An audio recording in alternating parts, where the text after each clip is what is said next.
উম্মত তার চাচাকে হত্যা করেছিল শুধুমাত্র অন্য কোনো কারণ নয়, একটাই কারণ ছিল সম্পদের কারণে। শুধুমাত্র চাচার সম্পদ বেশি দেখে ওই চাচাকে হত্যা করেছিল। যদি চাচাকে হত্যা করা হয়, যদি চাচাকে মেরে ফেলা যায়, তাহলে সম্পদ গুলোর মালিক হবে মৃত মানুষটা আগের মতো জীবিত হয়ে বলবে যে কেন, কে তাকে হত্যা করেছিল তার প্রমাণ সে দিবে। আল্লাহু আকবার। একজন আরেকজনের উপরে দোষ চাপাচ্ছে, বলে ও মানুষরা, তোমাদের ধন সম্পদ, তোমাদের টাকা পয়সা, অর্থ করি কোনো কিছু কাজে আসবে না। কিয়ামতের দিন আল্লাহর সামনে সবকিছু নিষ্ফল হয়ে যাবে। কোনো মানুষকে সুপারিশ করতে পারবে না।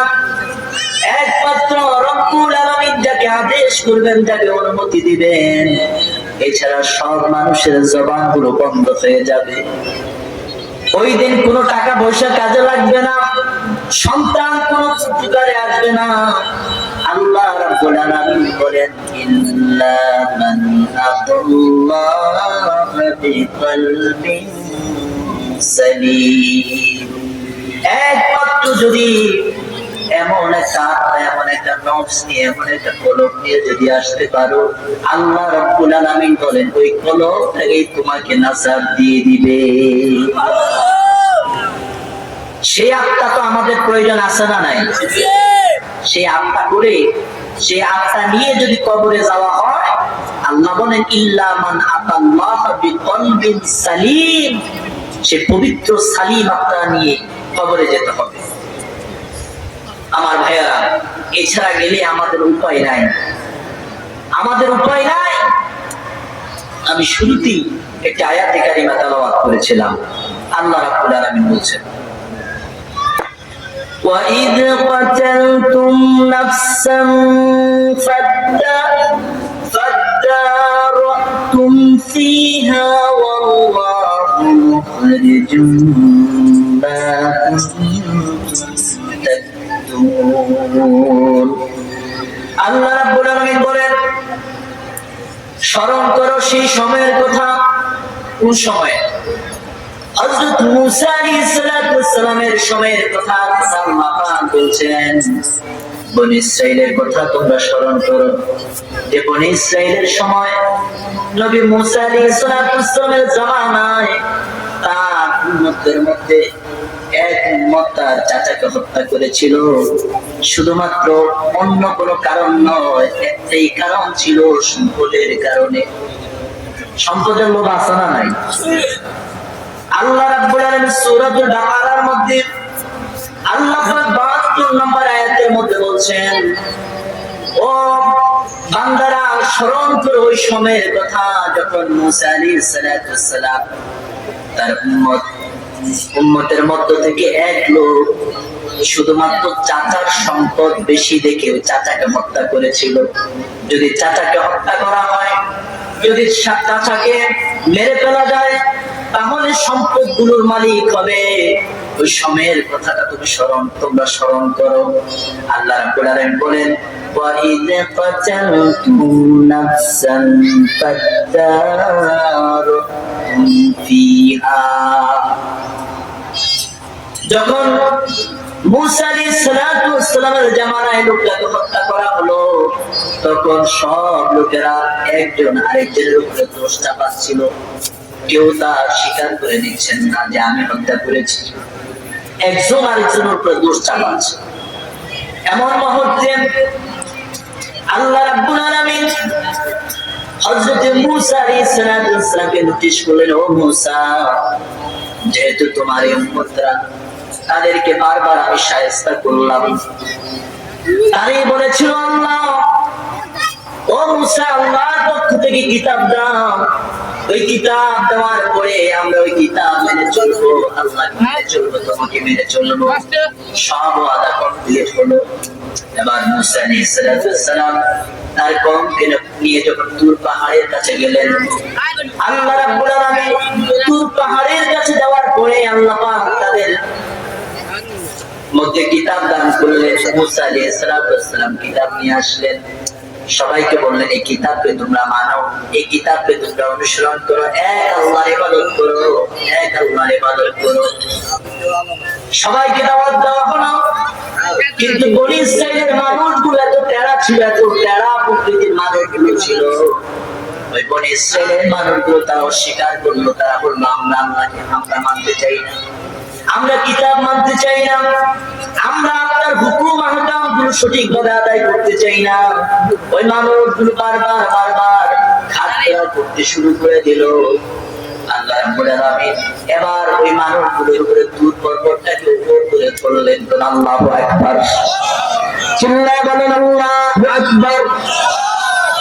আল্লাহ পাক দূর পর্বতকে তাদের উপরে ধরলেন আর বললেন, ও মুসা এবার তাদেরকে দাওয়াত দিয়ে বলো যে তারা কিতাব মেনে চলবে কিনা, তারা আমার হেদায়েতের পথে তারা আসবে কিনা। এবারও ওই লোকগুলো বলল, মুসা অঙ্গীকার করলাম অবশ্যই আল্লাহর প্রতি ঈমান আনলাম এবং কোরআন মানবো এবং সেই পথে চলবো। আমার ভাইয়েরা, একের পর এক তারা ওয়াদা অস্বীকার করা শুরু করে দিল। আল্লাহ রাব্বুল আলামিন এবার ওই যে তারা এক তার চাচাকে হত্যা করল, একজন আরেকজনের উপর দোষ চাপাচ্ছেন। এমন মুহূর্তে আল্লাহ পাক রব্বুল আলামিন মুসা আলাইহিস সালামকে বললেন, ও মুসা দোষ চাপানোর প্রয়োজন নাই, তাদেরকে বলো একটা গরু তারা যেন জবাই করে। সুবহানাল্লাহ, কোন গরু জবাই করেন কিনা? হযরত মুসা আলাইহিস সালামকে বলা হলো, ওহী করা হলো, মুসা তাড়াতাড়ি করে তাদেরকে বলো একটা গাভী জবাই করার জন্য। আমি একটা গাল দিচ্ছি, আমি ইচ্ছা বলতেছি না, আল্লাহর কোরআন থেকে বলছি। আল্লাহ কোরআন বলছে, ওই মুহূর্তে মুসা নবীকে বলা হলো, মুসা একটা গাভী জবাই করার জন্য বলো।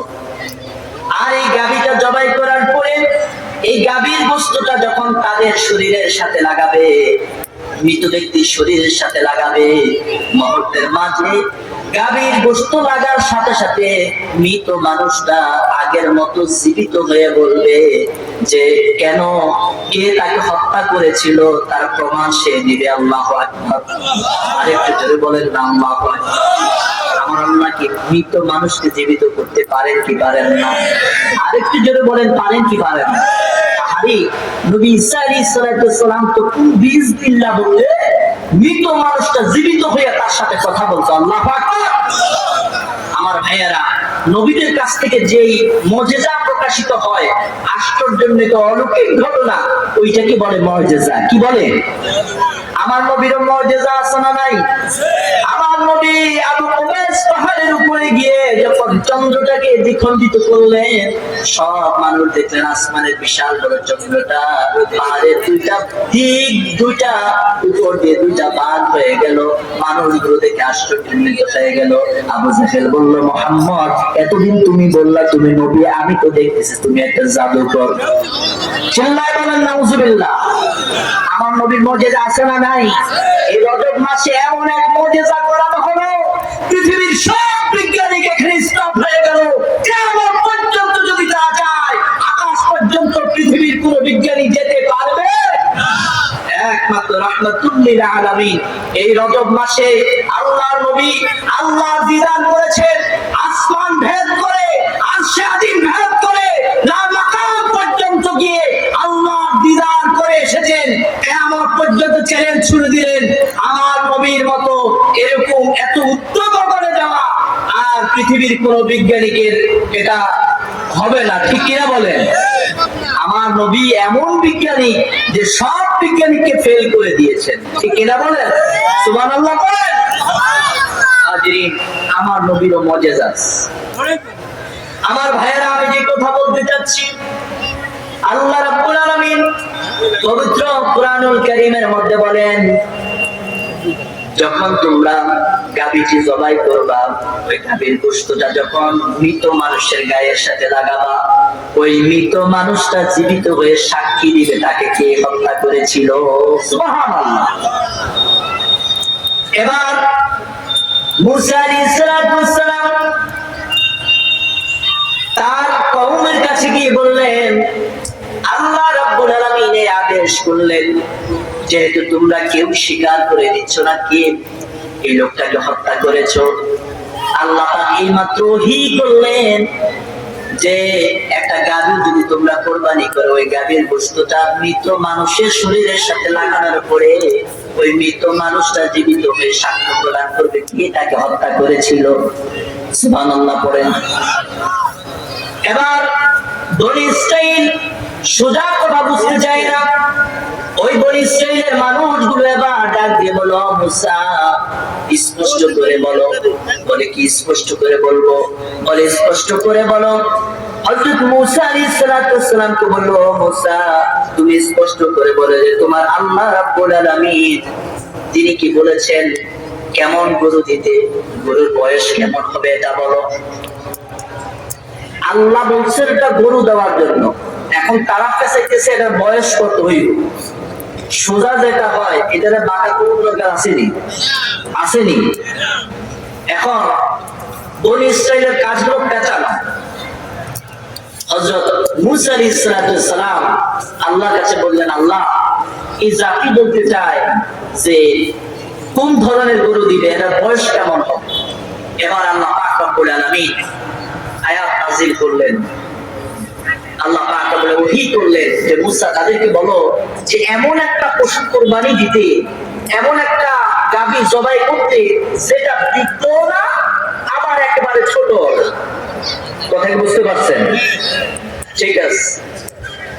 এবার আল্লাহর মুসা গেলেন কওমের কাছে গিয়ে বললেন, ও কওম, আল্লাহ রাব্বুল আলামিন এইমাত্র ওহী করলেন যে তোমরা এমন একটা পশু কুরবানি করো যে পশুটার বয়স বেশিও না কমও না। এবার মুসা আলাইহিস সালামের উম্মতরা ডাক দিয়ে বলল, মুসা এবার তোমার আল্লাহকে আবার বলো স্পষ্ট করার জন্য। নাউজুবিল্লাহ বলেন। বলে আবার বলো স্পষ্ট করার জন্য যে গাভীটা আমরা কুরবানি করব, যে গাভীটা আমরা জবাই করব, ওই গাভীটার রংটা কেমন হবে। এবার হযরত মুসা আলাইহিস সালাম আল্লাহর কাছে বললেন, আল্লাহ আমার উম্মতরা বলল যে গাভীটা কুরবানি করা হবে, ওই গাভীটার রংটা কেমন হবে আপনি বলে দেন। আল্লাহ রাব্বুল আলামিন বললেন ওই গাভীর রংটা হবে হলুদ। সুবহানাল্লাহ। আল্লাহ বলল গাভী কুরবানি করতে, এটাকে জবাই করে এটা থেকে একটা গোশতের টুকরা নিয়ে মরা মানুষের সাথে লাগাইলে কি হবে? জিন্দা হয়ে যাবে। দেখেন কি অবস্থা। তারা পেঁচাইতেছে যে এটা রং কেমন হবে, এটা বয়স কেমন হবে। আহারে বনী ইসরাইল সোজা বুঝতে চায় না। আমার ভাইয়েরা, আল্লাহ পাক বললেন তাহলে হলুদ হবে। এবার তারা বহু খোঁজাখুঁজি করে একটা গাভী তারা আনলেন, যে গাভীটা হলুদ বর্ণের। এখন জবাই করা হলো। জবাই করার পরে গাভীটি যখন জবাই করার পরে যে গাভীটার যে গোশত, এই গোশতের টুকরাটা নিয়ে যখন মৃত মানুষের দেহের সাথে লাগালেন, মৃত মানুষটা দেহের সাথে লাগানোর পরে সাথে সাথে দেখা গেল মৃত মানুষটা জীবিত হয়ে গেল। সুবহানাল্লাহ। এবার মৃত মানুষটা সাক্ষ্য দিচ্ছে, আমার ভাতিজা সম্পদের জন্য, সম্পদের লোভে পড়ে আমার ভাতিজা আমাকে হত্যা করেছে। আমার ভাইয়েরা, সম্পদের লোভ কেউ ছাড়তে পারে না। রাসূল সাল্লাল্লাহু আলাইহি সাল্লাম বলেছেন, সম্পদের লোভ এবং হায়াতের লোভ পৃথিবীর কোনো মানুষ ছাড়তে পারে না। মৃত্যুর আগ পর্যন্ত মানুষ বেঁচে থাকতে চায়, ঠিক না? পৃথিবীর মানুষ যার একতলা বাড়ি হয়েছে সে চায় দোতলা বাড়ি, যার দোতলা বাড়ি হয়েছে সে চায় তিনতলা বাড়ি, এরকম ভাবে চায়। কিন্তু মানুষের লোভ এরপর শেষ হয়, ঠিক কিনা বলেন? হাজরিন, এই যে বিশাল একটা ঘটনা ঘটে গেল এই বনী ইসরাইলের সামনে, এতে করে তারা কোন রকম আশ্চর্যজনিত বোধ করেন নাই যে মৃত মানুষটা জীবিত হলো।